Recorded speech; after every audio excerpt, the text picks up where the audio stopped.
Hi friends, আমি Simita. Cooking নকে সবাইকে অনেক অনেক স্বাগত।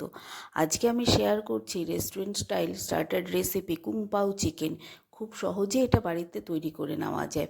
কুং পাও চিকেন বানানোর জন্য এখানে আমি 250 গ্রাম চিকেন দেখো এরকম ছোট করে পিস করে ধুয়ে নিয়েছি।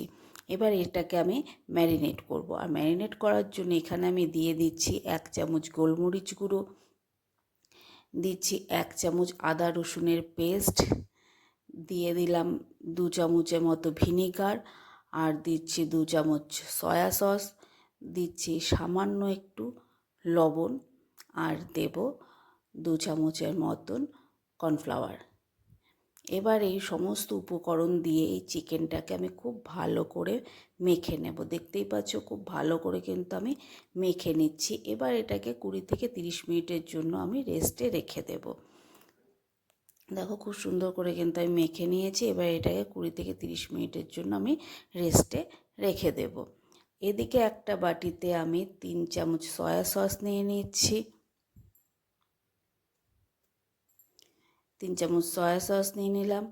নিয়েছি 1 চামচের মতন টমেটো সস, দিয়ে দিচ্ছি এর মধ্যে সামান্য একটু চিনি, আর দিলাম 1 চামচ কর্নফ্লাওয়ার, আর দেব 2-3 চামচের মতন জল দিয়ে আমি সসটাকে আমি ভালো করে মিশিয়ে নেব সব কিছুর সঙ্গে। তাহলে আমার সসের এটা রেডি হয়ে গেল।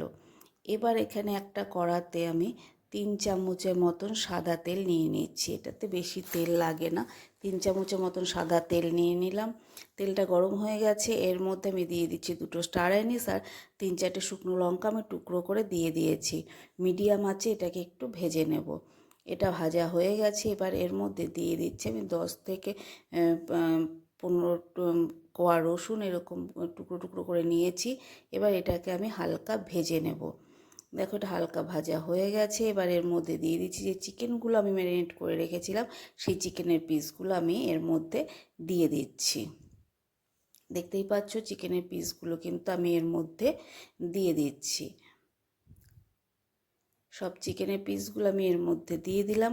এবার এটাকে আমি ভেজে নেব। মিডিয়াম আঁচে আমি সব চিকেনগুলোকে কিন্তু আমি এখন ভেজে নেব। দেখো ঠিক এই রকম কালারটা আসবে।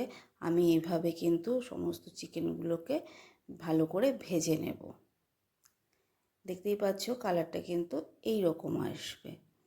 ঠিক আছে, এই রকমভাবে আমি ভেজে নেব। তো চিকেনগুলো কিন্তু ভাজা হয়ে গেছে। দেখো চিকেনগুলো ভাজা হয়ে গেছে। এবার এর মধ্যে আমি দিয়ে দিচ্ছি ক্যাপসিকাম। আমি ক্যাপসিকামগুলো টুকরো টুকরো করে রেখেছি, এইভাবে ঠিক এইভাবে কেটে নিয়েছি। সেই ক্যাপসিকাম দিয়ে দিলাম, আর দিয়ে দিলাম পেঁয়াজ।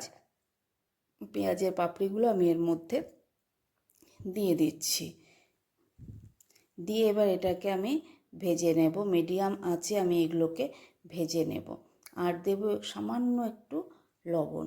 এবার এটাকে আমি ভালো করে কিন্তু ভেজে নেব।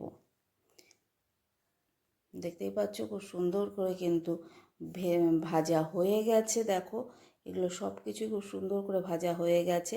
আর দেখো চিকেনটাও কিন্তু ভালো সেদ্ধ হয়ে গেছে। দেখতেই পাচ্ছ, এই দেখো দেখিয়ে দিলাম চিকেনটাও কিন্তু সেদ্ধ হয়ে গেছে। এবার এর মধ্যে দিয়ে দেবো যে সসটা আমি বানিয়ে রেখেছিলাম, সেই সসটা আমি এর মধ্যে অ্যাড করে দিলাম।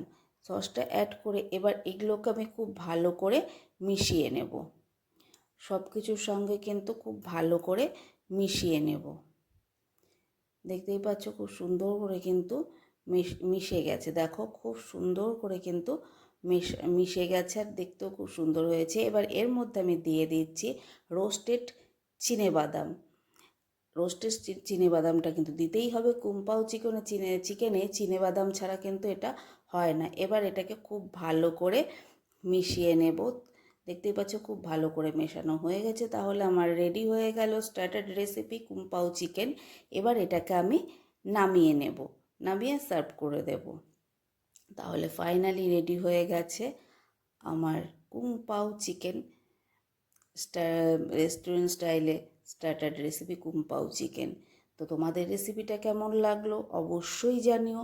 আর রেসিপিটা যদি ভালো লেগে থাকে তাহলে একটা লাইক করে আমার পাশে থেকো। আর সবাইকে বলবো অবশ্যই একবার বাড়িতে এটা ট্রাই করে দেখো, ভীষণই ভালো হয় খেতে। চলো তাহলে আজকে এ পর্যন্তই। আবারও আসবো অন্য কোনো দিন অন্য কোনো একটা রেসিপি নিয়ে। সবাই ভালো থেকো, সুস্থ থেকো। টাটা।